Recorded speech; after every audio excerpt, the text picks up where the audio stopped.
Everyone, my name is Nadeep Bhatnagar and I welcome you all in this channel. तो आज की video में हम क्या सीखेंगे, देखो आज हम करने वाले हैं क्लास 6 की इंग्लिश की बुक से डिटर्मिनर्स का चैप्टर। तो चलिए विदाउट डिले हम अपने वीडियो को शुरू करते हैं। देखो सबसे पहले मैं बता रखा है कि डिटर्मिनर्स क्या होता है। तो determiners are the words used before nouns. ठीक है, तो डिटर्मिनर्स वो वर्ड्स होते हैं जो कि नाउन के पहले यूज होते हैं when referring to a specific और जनरल थिंग। जब हम किसी स्पेसिफिक है ना, यानी कि किसी पर्टिकुलर चीज़ की बात कर रहे हो या फिर कोई जनरल थिंग की बात कर रहे हो। ठीक है, टू शो पोजीशन की किसकी है, और टू टेल हाउ मच वो कितनी ज़्यादा है और हाउ मेनी नंबर्स में कितनी ज़्यादा है। Here are some examples of determiners. तो यहाँ हमें ना कुछ एग्जाम्पल्स दे रखे डिटर्मिनर्स के, और एक एक करके फिर हम उनके काइंड पढ़ेंगे, तब आपको ज़्यादा समझ में आएगा ये। सो डिटर्मिनर्स हमारे कौन कौन से हमें बता रखे हैं, देखो यहाँ पर बता रखे हैं ए एन, ठीक है, the, many, any, one, little, few, much, many, every, ठीक है, ईच। अब एक एक करके मैं आपको ये सारे यूज़ आपको सिखाऊंगी। ठीक है, a determiner is always followed by a noun, यानी कि डिटर्मिनर्स के बाद नाउन होनी चाहिए। ठीक है, और a word that functions as a noun, या फिर ऐसा वर्ड होना चाहिए जो कि नाउन की तरह फंक्शन करे। She is known for her wit, तो बुद्धिमत्ता एब्स्ट्रैक्ट नाउन हो गया। ठीक है, तो हर लगा रखा है यहाँ पर, तो हर भी डिटर्मिनर्स में ही आता है। देखो अभी कैसे आगे देखते हैं। पहले सबसे पहले हम बात करते हैं, अगर आपको फिल इन द ब्लैंक्स आए, डिटर्मिनर्स फिल करने के लिए आए, तो आप आर्टिकल फिल कर सकते हो। ठीक है, आप आर्टिकल फिल कर सकते हो, यानी कि वहाँ पर ए एन या दा में से चीज़ें लगाई जा सकती हैं। आप ए एन दा के रूल्स आप लोगों को पता होंगे। भाई देखो एक एक करके समझते हैं, सारे इकट्ठे नहीं पढ़ते। ए एन दा के रूल्स क्या क्या होते हैं, छोटा सा ले लेते हैं ए और एन के रूल पहले। ठीक है, अब ए किस चीज़ के लिए आता है, एन किस चीज़ के लिए आता है, जब कोई चीज़ होती है एक, किसी एक चीज़ के लिए आता है। I have a pen, I have a pencil, I have an egg. अब हिंदी में आप एन और ए को कैसे चेक कर सकते हो, अगर आप हिंदी में अ से आहा तक की साउंड लेते हो तो आता है एन, और क से ग्या तक की साउंड होती है तो आता है आपका ए। कैसे पहचानेंगे, चलो कुछ वर्ड से देखते हैं। एग, ठीक है, अब ए ई आई ओ यू से गलत हो जाता है, मैं आपको भी प्रूव करके दिखाऊंगी। एग जो होता है वो शुरू होता है ए से, एडी से, एग। ठीक है, हिंदी में लिखकर करोगे तो आपको हमेशा आसान होगा, बिल्कुल करेक्ट आंसर आएगा आपका। ए से एडी आती है अ से आहा के बीच में। ठीक है, एग, तो एन आएगा। ठीक है, अब मान लीजिए कि आपको लगाना है पेन। ठीक है, पेन पा से होता है, तो क से ग्या के बीच की साउंड आ गई तो हमारा लगेगा ए। अब देखो एक वर्ड आता है European, E U R O, ठीक है, P E A N. European में ये ई से शुरू हो रहा है, लेकिन फिर भी हम ए का रूल लगाते हैं। क्यों, a European boy, a European girl, क्यों लगाते हैं, क्योंकि यूरोपियन य से शुरू होता है, साउंड य आ रही है जो कि क से ग्या के बीच में होती है। ठीक है, इसीलिए कहते हैं जैसे ऑनेस्टी, ऑनेस्टी, ऑनेस्टी में H O N E S T Y, honesty होता है, तो ये ओ इस तरह से चलेगा। ठीक है, तो ये क से ग्या के बीच में नहीं आ रहा है, तो इसमें हम लगाते हैं एन। ठीक है, अब आते हैं आगे डिटर्मिनर। नेक्स्ट आता है हमारा द का रूल। द का रूल क्या कहता है कि भाई स्पेसिफिक चीज़ों के लिए आप द लगाते हो। स्पेसिफिक मतलब जैसे कि आई वॉन्ट अ पेन और आई वॉन्ट द पेन में क्या अंतर होता है। आई वॉन्ट द पेन मतलब मुझे कोई भी एक पेन चाहिए, आई वॉन्ट द पेन मतलब मुझे वो पर्टिकुलर पेन चाहिए। तो स्पेसिफिक चीज़ों के लिए आप द लगाते हो। द के बहुत सारे रूल्स हैं, जैसे कि आप माउंटेन्स के नाम के पहले, किसी पर्टिकुलर चीज़ के नाम के पहले, जैसे कि न्यूज़पेपर के नाम के पहले, रिवर्स के नाम के पहले, किसी होली बुक के नाम के पहले, ठीक है, लगाते हो। तो वो एक बिल्कुल स्पेसिफिक एक चैप्टर है आर्टिकल्स का।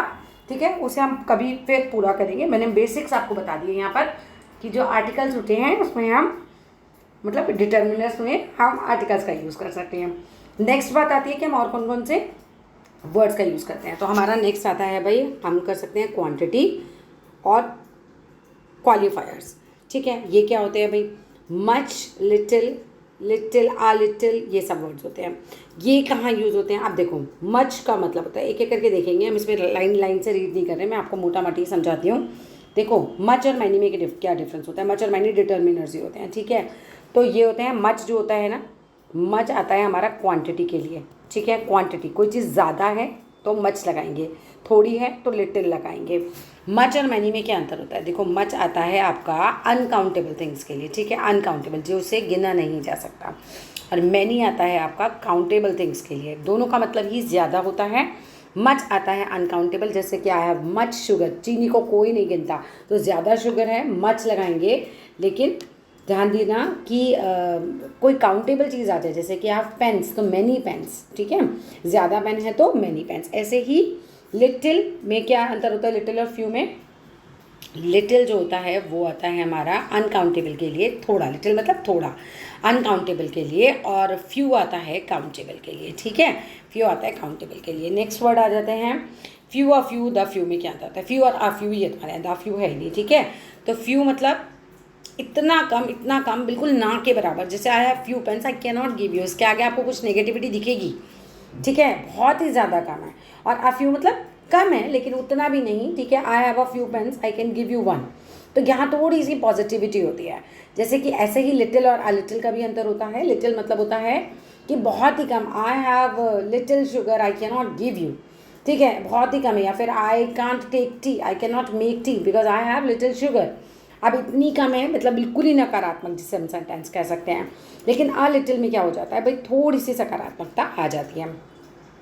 कुछ वर्ड्स आते हैं सम का मतलब होता है भाई थोड़ा। एनी मतलब क्या होता है, I don't have any pen, कोई भी, अब मेरे पास कोई भी पेन नहीं है। तो एनी का यूज़ जनरली हम नेगेटिव में या क्वेश्चन के लिए कहते हैं। जैसे कि do you have any pen, क्या तुम्हारे पास कोई पेन है? I don't have any pen, negative या इंटरोगेटिव में यूज़ कर सकते हैं इसे। इनफ का मतलब होता है काफ़ी है, ठीक है, I have enough water, I have enough food. तो इनफ का मतलब होता है काफ़ी मात्रा में। प्लेंटी ऑफ मतलब बहुत सारा। अ लॉट ऑफ इसका मतलब भी बहुत सारा होता है। ये वर्ड्स हम डिटर्मिनर्स में लगा सकते हैं, इनको अच्छे से याद कीजिएगा, ठीक है। तो यहाँ तक कि तो मैंने बता ही दिया आपको। द फ्यू का मतलब होता है ऑल, देयर इज़ मतलब जितना भी है। He was busy the few times I called them, जितनी भी बार मैंने किया, ठीक है, हर बार वो क्या था भाई, बिजी ही था। ये चीज़ें वैसे प्रैक्टिस से ज़्यादा आती हैं, ठीक है। आगे आओ, एनी बता दिया, आई डोंट हैव देखो निगेटिव में या क्वेश्चंस में आता है, यहाँ पर देखो बता भी रखा है तुम्हें, ठीक है।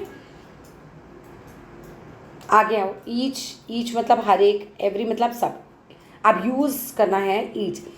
Use when members of a set are considered individually, जब हम हर एक की अलग अलग बात करें। Each member was asked to vote, तो हर एक अपना अलग अलग वोट करेगा, ठीक है, तो इसलिए हम ईच लगा रहे हैं। और सबको कलेक्टिवली कोई काम करना होता है तो हम एवरी लगाते हैं, ठीक है। ईदर और नीदर, ईदर का मतलब क्या होता है, stands for any one of the two और ईच ऑफ द टू, ठीक है। जैसे कि there were handicraft shops on either side, मतलब दोनों साइड, ठीक है, ईदर साइड मतलब दोनों साइड, और नीदर साइड मतलब दोनों साइड में से कहीं नहीं, ठीक है। डिमॉन्स्ट्रेटिव में आपको वर्ड्स आते हैं दिस दैट दीज दोज। अब ये आप बचपन से लगा रहे हो। दिस आता है एक चीज़ के लिए जो कि यह है, दैट आता है वह, दीज मतलब ये सारी, दैट आता है वो सारी चीज़ों के लिए, ठीक है। तो ये मतलब एक चीज़ के लिए। नेक्स्ट आता है इंटरोगेटिव डिटर्मिनर्स, जिसमें कुछ क्वेश्चन वर्ड्स आते हैं जो आपको एज इट इज़ याद करने हैं। इनका मीनिंग सेम ही रहता है, कोई दिक्कत नहीं, मीनिंग सेम रहता है। प्लस पोजेसिव डिटर्मिनर्स में पोजेसिव प्रोनाउंस आ जाते हैं, ठीक है। पोजेसिव प्रोनाउन मतलब my, your, his, her, its, their, our. अब इसकी आपको करनी है प्रैक्टिस। जब आएगा fill in the blanks with determiners, इसका मतलब ये है कि आप which, what, whose, my, your, his, her, each, every, either, neither, कोई भी वर्ड जो वहाँ फिट हो रहा हो वो लगा सकते हैं, ठीक है। So that's all in this video. फिर प्रैक्टिस के साथ आएंगे किसी और वीडियो में। Thank you.